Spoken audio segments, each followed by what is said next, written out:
महाराष्ट्रात मुख्यमंत्री लाडकी बहीण योजना पुन्हा एकदा वादाच्या भोवऱ्यात सापडली आहे। आधी पुरुषांनी महिला बनून पैसे लुटले, तर आता चक्क शासकीय महिला कर्मचारी सुद्धा या योजनेचा फायदा घेत आहेत हे तपासात समोर आलेले आहे।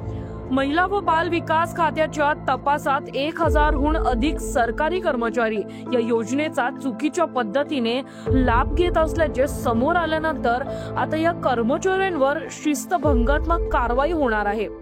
गरजू महिलांसाठी सुरू करण्यात आलेल्या या योजनेचा उद्देश 21 ते 65 वयोगटातील महिलांना दर महिन्याला 1500 रुपयांची आर्थिक मदत देणे होता। मात्र पात्रता नसतानाही काही शासकीय कर्मचाऱ्यांनी अर्ज करून फायदा मिळवला।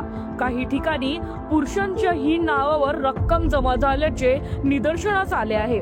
राज्यभरातील तब्बल 26 लाख संशयित लाभार्थ्यांची तपासणी सुरू असून आतापर्यंत सुमारे 4800 कोटी रुपयांचा गैरव्यवहार झाल्याचे उघड झाले आहे।